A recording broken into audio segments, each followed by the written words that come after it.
This is our photogrammetry studio here. We have currently 80 DSLRs.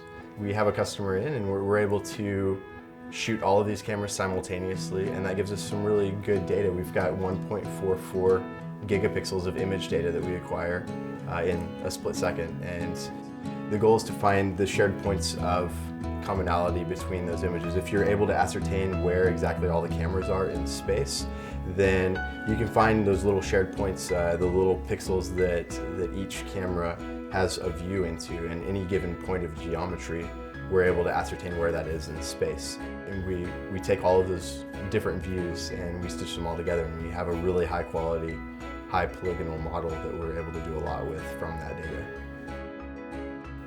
When we get the model back from the studio, it runs through all of our scripted software, and it comes to me in a very raw format. There's a lot of artifacts and holes and a lot of bridges in between the geometry. The texture normally needs a little bit of work, which is the color portion of the model. We have a little bit of white spaces, some overlapping images slightly that need a little bit of cleanup. That's the second portion of what I do, is take the model into a different program that is able to modify textures and the color data that we receive. It's basically Photoshop with 3D models, so it's easy to just use clone and projection as well to clean up all the texture that we need done. In my mind, there's three basic kinds of 3D printing. You're either putting material down in an empty space, that's FDM, or you are connecting material together in a volume of space, that's 3DP, or you're taking a liquid and turning it into a solid, which would be SLA.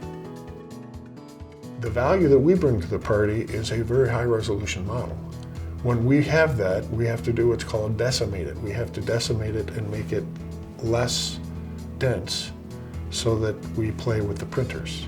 Well, the printers are going to get better and better, and we will have to do less decimation to be able to play in the print. The value is long-term in the quality of that model. With that model, when the printers get more sophisticated, you go right to the model and print it in a higher quality resolution, if you will. So we believe that there is a really large value in the long-term data preservation of the digital models that we have. My son, Lincoln, was about to have brain surgery in a few weeks. Lincoln had a cyst right in the middle of his brain, and it was very, very large, and the doctor said it needed to get removed. And so we were going to have brain surgery. Jordan said, Christina, we love kids over at Captured Dimensions. We work with kids. If you're interested, you could come over. And I didn't think in a million years that they would let the general public do this, or kids, or anything like that. But they opened their studio up to us. It took me no time to decide whether or not we were going to do this. I mean, this was going to be a perfect image of my son right before he had brain surgery. That was something that a mom could not pass up. And so we went over to the studio and we had both kids and we had such a blast. I love this picture because this was literally right in the middle of a play session between a brother and a sister, and somehow they got this amazing picture out of the craziness of my kids playing. And it's probably the coolest possession that I have today. There's very few possessions that I would miss if my house burned down, but this is one. This is one. This means so much to me, and our kids had so much fun doing it. 3D printing is only part of the puzzle. We're entering an age that has been talked about a lot as digital manufacturing. The idea that physical things are data. And in order for that to be real, we have to make the transition from things that already exist into the digital world.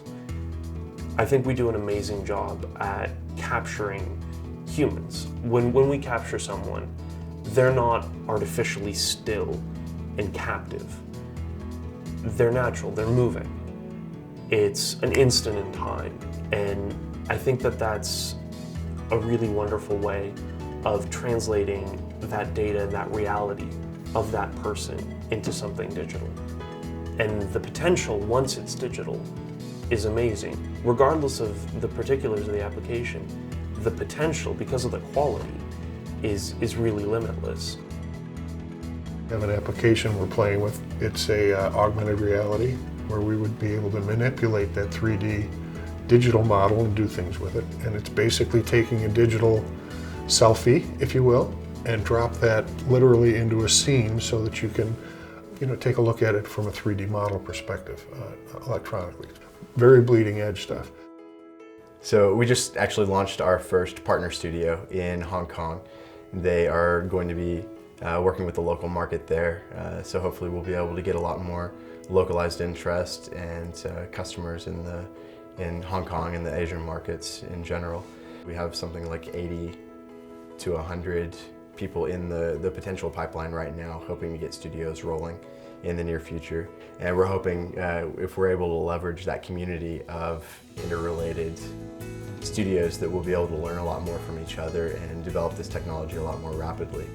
And we hope when we have this distributed network, we'll be able to do a lot more work here behind the scenes on improving the technology, improving the software to really drive that whole initiative around the world. One of the advantages that we really kind of like about our setup is the flexibility of it, how we can bring somebody in. We can have a small child or a professional basketball player in here. We can capture them. We make it very easy and quick and comfortable for clients. We have everything preset before they come in here based on the information they've given us beforehand. So they're here maybe for half an hour depending on what they're exactly looking to get. But usually they have a good time and are looking for an excuse to come back.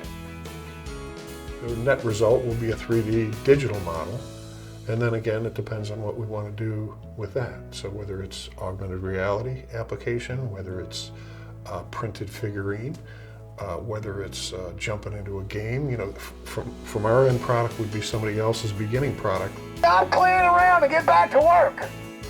Here at Capture Dimensions, we're both tech savvy and artistic, so combining those two, we'll be able to keep up with the emerging market and evolve with the technology.